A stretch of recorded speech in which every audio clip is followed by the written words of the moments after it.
അബൂബക്കറിന്റെ ചരിത്രം അല്ലെ? എന്താണ്? മിസ്താഹ് റളിയല്ലാഹുവിന് ചെലവിന് കൊടുക്കൂല എന്ന് പറഞ്ഞ സംഭവം. സ്വന്തം പുത്രിയായ മഹദിയായ ഉമ്മുൽ മുഅ്മിനീൻ ആയിഷ റളിയല്ലാഹു അൻഹ,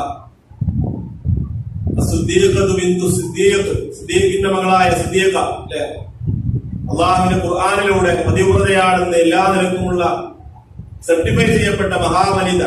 ആ മഹദിയയുടെ കാര്യത്തിൽ മുനാഫിക്കുകൾ പറഞ്ഞുണ്ടാക്കിയ ഒരു അപവാദത്തിൽ ഒരാൾ പെട്ടു. അയാൾ പെട്ടുപോയതാണ്. അദ്ദേഹം ബദൽ പങ്കെടുത്ത ആളാണ്, അതുപോലെ തന്നെ മുഹാജിറാണ്, പാവപ്പെട്ട ആളാണ്. പക്ഷെ ഒരു സാധാരണ നിലക്കുള്ള ഒരു പിതാവിന്റെ ധാർമ്മിക രോഷം എന്ന നിലക്കാണ് അബൂബക്കർ പറഞ്ഞത്, ഇനി അവന് ഞാൻ ചെലവിന് കൊടുക്കൂല. പക്ഷെ അള്ളാഹു തിരുത്താണ്. എന്താ പറഞ്ഞത്? അങ്ങനെ നിങ്ങൾ ശപഥം ചെയ്യാൻ പാടില്ല, നിങ്ങൾ പരസ്പരം വിട്ടുവീഴ്ച ചെയ്യണം. അല്ലാഹുക്കും അള്ളാഹ് പുറത്തിരുന്ന് നിങ്ങൾ ഇഷ്ടപ്പെടുന്നില്ലേ?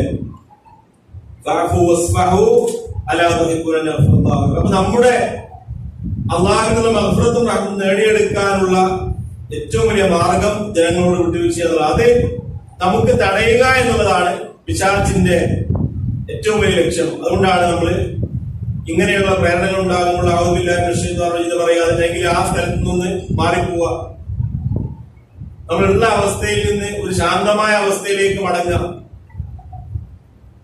അങ്ങനെയുള്ള കാര്യങ്ങൾ ചെയ്തിട്ട് നമ്മൾ എന്ത് ചെയ്യണം? അതിനെ നമ്മള് പ്രതിരോധിക്കാൻ